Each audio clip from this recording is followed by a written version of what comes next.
सोलापूर शहराच्या आसपास अनेक दिवसांपासून आपल्याला माहीत आहे की बिबट्या सदृश्य प्राणी वारंवार दिसून येत आहे. खरंच तो बिबट्या आहे की अन्य दुसरा प्राणी, यात अद्याप वन विभागाकडून कोणताही दुजोरा देण्यात आलेला नाही आहे. मात्र गेल्या 2 ते 3 वर्षांपासून सोलापूर शहर जिल्ह्याच्या आसपासच्या परिसरात, विशेष करून सोलापूरच्या कारंबा बार्शी रोड परिसर असो, MIDC परिसर असो किंवा मग करमाळा परिसर असो, या ठिकाणी बिबट्या सदृश्य प्राणी असल्याचं दिसून आलं आहे. मात्र आता सोलापूर शहर आणि जिल्ह्याच्या जवळच असलेल्या धाराशिव येथील एडशी परिसरातील वनक्षेत्रात गुरुवारी दुपारी वाघ आढळून आला आहे. त्यामुळे दहशत पसरली आहे. वाघाच्या मागावर वन विभागाने पथके लावली आहेत. शिवाय 15 ट्रॅप कॅमेरेही तैनात केले आहेत. विशेष म्हणजे हा अन्य कोणता प्राणी नसून वाघच असल्याचं वन विभागाने दुजोरा दिला आहे. कारण एडशी परिसरात वन विभागाकडून लावण्यात आलेल्या कॅमेऱ्यात हा वाघ टिपण्यात आला आहे. मागील 25 दिवसांपासून जिल्ह्यातील परंडा, भूम, कळंब, वाशी या 4 तालुक्यात बिबट्याची दहशत आहे.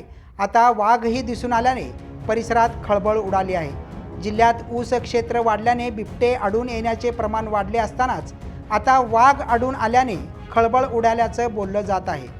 बिबट्या वन विभागाची डोकेदुखी वाढवत असताना गुरुवारी एडशी वनक्षेत्रात वाघ मुक्त संचार करत असल्याने शेतकऱ्यांना आढळून आले आहे. त्यामुळे वन विभाग अलर्ट झाला असून त्याच्या मागावर पथक लावण्यात आले आहेत.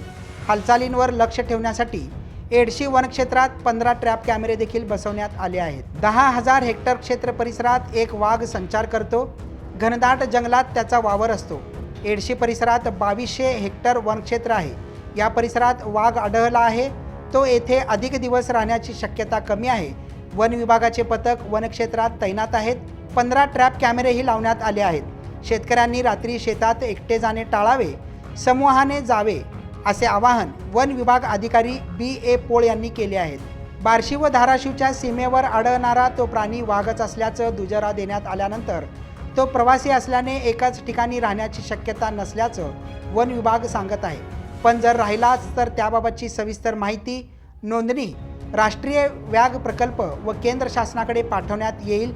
त्यास पकडण्याच्या सूचना आल्या तरच त्यास बेशुद्ध करून म्हणजेच डार्ट गनने मारून त्यास पकडून पुन्हा नैसर्गिक अधिवास म्हणजे जवळच असलेल्या साताराजवळील सह्याद्री व्याघ्र प्रकल्प अथवा नागपूर जवळ असलेल्या व्याघ्र प्रकल्पात त्याला सोडण्यात येईल असे सांगण्यात येत आहे.